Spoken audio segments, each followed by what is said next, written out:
Hi అండి, పొట్లకాయ వేపుడు చేసుకుందాము. ఉంటే పచ్చి కొబ్బరి కానీ ఎండు కొబ్బరి కానీ వేసుకోండి. నా దగ్గర పచ్చి కొబ్బరి కొద్దిగా ఉంది కాబట్టి నేను కొద్దిగా ఎండు కొబ్బరి యాడ్ చేశాను. రెండు కలిపి కొబ్బరి పొడి వేసుకుంటే బాగుంటుంది. ఇలా పొట్లకాయ ఒకటి తీసుకొని మొత్తం పైన వైట్దంతా చాక్తో గీకేసుకోవాలి. గీకిన తర్వాత శుభ్రంగా వాటర్లో కడిగేసుకోవాలి. తర్వాత రౌండ్గా చక్రాల్లాగా కట్ చేసుకుంటున్నాను. మీకు ఏ షేప్లో కావాలంటే అలా కట్ చేసుకోవచ్చు.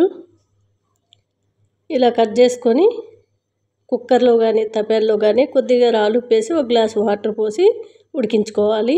నేను కుక్కర్లో వేసుకొని కొద్దిగా రాళ్ళుప్పు ఒక గ్లాసు వాటర్ పోసి ఉడికించుకుంటున్నాను. 1 కేజీ వస్తే సరిపోతుంది.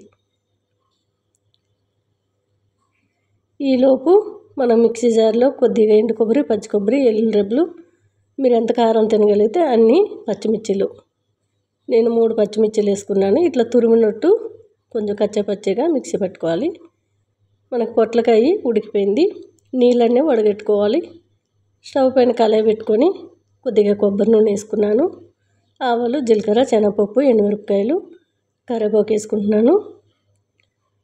కొద్దిగా పసుపు వేసుకొని మనం మిక్సీ జార్లో కొబ్బరి పట్టుకున్నాం కదా, ఆ కొబ్బరి అంతా కూడా వేసి కాసేపు వేపుకోవాలి. టేస్ట్ చాలా బాగుంటుంది. మనకి రైస్లో కలుపుకున్న బాగుంటుంది, చపాతీతో అయినా బాగుంటుంది. పొట్లకాయ ఒక్కసారి ఇలా వండి చూసారంటే మళ్ళీ మళ్ళీ చేసుకొని తినాలనిపిస్తుందండి, అంత బాగుంటుంది. ఈ పొట్లకాయ వేపేసి ఒక గిన్నెలో తీసుకొని ఇదే కళాయిలో నేను టమాటా పచ్చడి కూడా చేసేస్తున్నాను. టమాటా పచ్చడి చాలా ఇష్టం మా ఇంట్లో. మనం రాళ్ళు ఉప్పేసి ఉడికించుకునే ఆ నీళ్ళన్నీ తీసాం కాబట్టి మనకి ఇంకొంచెం సాల్ట్ అనేది వేసుకొని ఇలా ఫ్రై చేసి తీసేసుకోవడమే. అదే కళాయిలో కొద్ది కొబ్బరి నూనె వేసి పచ్చిమిర్చీలు, ఉల్లిపాయ ముక్కలు, కొద్దిగా పసుపు వేసి ఒక 7-8 టమాటాలు కూడా వేసుకున్నాను కట్ చేసి, కొద్దిగా చింతపండు, రాళ్ళుప్పు బాగా కలిపేసుకొని మూత పెట్టి మెత్తగా ఉడికించుకోవాలి. సైడ్కి దింపేసి చల్లగా అయ్యే వరకు నేను మిక్సీ జార్లో వేయించుకున్న నువ్వులు, ఎల్లుల్లి రెబ్బలు వేసి ఒక రౌండ్ తిరిగిన తర్వాత ఇలా టమాటా దించుకున్నదంతా పేస్ట్ చేసుకొని ఒక గిన్నెలో తీసుకున్నాను.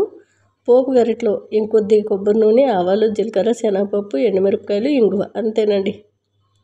టేస్టీ టమాటా పచ్చడి, పొట్లకాయ వేపుడు రెడీ అయిపోయినాయి. ఎవరికైనా నచ్చితే ఒకసారి ఇలా ట్రై చేసి చూడండి. చాలా ఇష్టంగా తింటారు ఇంట్లో వాళ్ళు.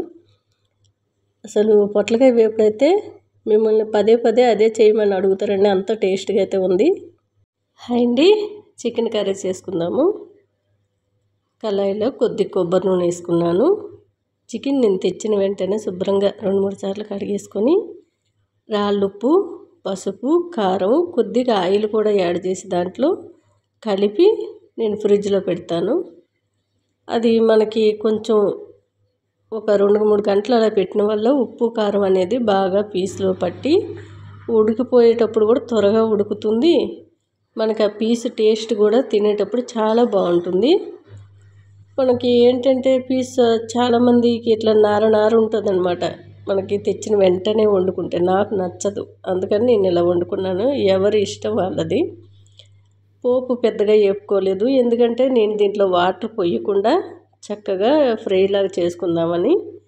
ఉల్లిగడ్డ వేసిన తర్వాత నేను ఈ చికెన్ అంతా కూడా వేసేసుకొని బాగా కలిపి మూత పెట్టి ఉడికించుకుంటున్నాను.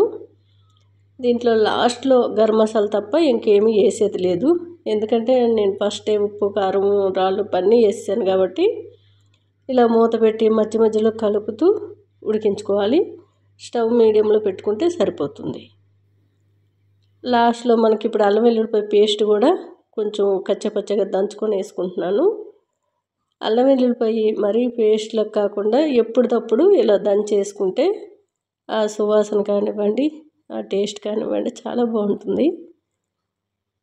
ఇట్లా వేపుడు చేసేటప్పుడు కొంచెం ఎల్లిగడ్డలు, అల్లము ఎక్కువగా దంచేసుకుంటే బాగుంటుంది. 1 టమాటో వేసుకున్నాను. మనకి మరీ వేపుడులకు కాకుండా కొంచెం గ్రేవీ అయితే ఉంటుంది, మనకు కలుపుకోవడానికి వీలైనంతగా బాగుంటుంది. మళ్ళీ డ్రై చికెన్ అయితే కాదు, డ్రై వేపుడు అయితే కాదు, కొంచెం గ్రేవీలా పెడుతున్నాను. రోటీ అయినా రైస్ అయినా ఇలా చేసుకుంటే మనకి తినడానికి బాగుంటుంది. గరం మసాలా ఇంట్లో చేసిందే, ఆ వీడియో కూడా పెట్టాను. ఎవరికైనా నచ్చితే ఒకసారి ట్రై చేయండి. వెజిటేబుల్ అయినా నాన్ వెజ్ అయినా బాగుంటుంది. చాలా సువాసనతో చాలా చక్కగా ఉంటుంది. ఆ గరం మసాలాలో వేసినవన్నీ కూడా మన ఆరోగ్యానికి చాలా మంచివండి. మనం మెంతులు, వాము కూడా వేసాము. అందుకని ఆ గరం మసాలా అనేది వెజిటేబుల్ అయినా నాన్ వెజ్ అయినా చాలా ఇష్టంగా తింటారు మా ఇంట్లో. ఆ సువాసన కూడా బాగుంటుంది. ఎప్పుడు మసాలా చేసినా ఒక స్పూన్ వరకు మెంతులు, ఒక హాఫ్ స్పూన్ వరకు వాము వేసి చూడండి. జీర్ణానికి కూడా చాలా మంచిది. రెడీ అయిపోయిందండి, దించేసుకుందాము. ఇలా కొంచెం గ్రేవీలాగా ఉంటే బాగుంటుంది. చూసారు కదా, రైస్లోకైనా రోటీకైనా బాగుంటుంది. నచ్చితే ట్రై చేయండి.